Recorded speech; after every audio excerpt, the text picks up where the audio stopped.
The Lakers, 24-11, carry a two-game winning streak into their first meeting of the season against the Suns, 22-11, also winners of two straight, for a 7 p.m. tip-off on Spectrum SportsNet.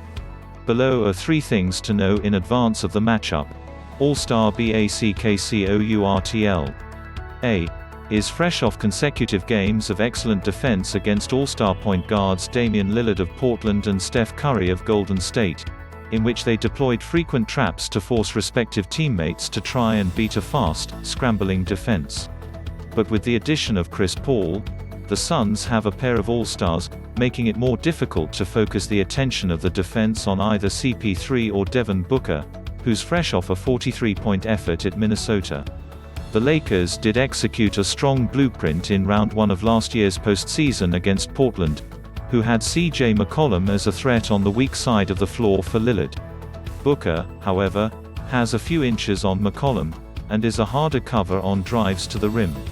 They also dealt with James Harden and Russell Westbrook in round 2, but Westbrook isn't near the shooting threat of either of Phoenix's guards. LA does at least have the benefit of Dennis Schroder's return to the lineup.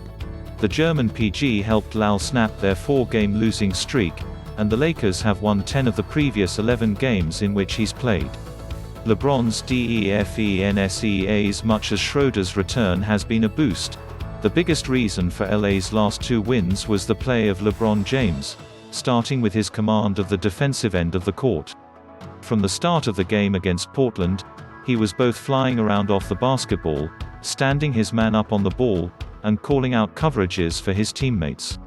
He had 4 steals and 3 blocks for the 7th time in his career, plus 4 in the postseason, in the 102-93 win against Portland, and 2 more of each in just 24 minutes of a 117-91 blowout of the Warriors.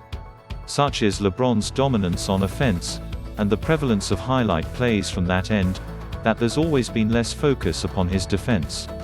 With that said, perhaps the most important play of his career was the chase-down block of Andre Iguodala in the 2016 NBA Finals, and it was his intensity on the defensive end from the start of the 2019-20 season that set the tone for LA's identity that lasted through the bubble, and into this season, as they continue to hold the league's No. 1 DEF EFF rating. It's also significant that LA were able to find a way to excel on the defensive end without Anthony Davis, perhaps the league's most talented defensive player. Davis went off for 35 points in just 30 minutes in the second of 2 preseason Lakers wins over Phoenix, hitting 11 of 16 FGs and 6 of 7 threes plus 3 blocks and 2 steals. Suns notes, via Lakers.com's Joey Ramirez, have won 14 of their last 17 games. 4th in defensive rating, 108.5, and 8th in offensive rating, 114.4. One of 2 teams in the top 10 for both, UTA.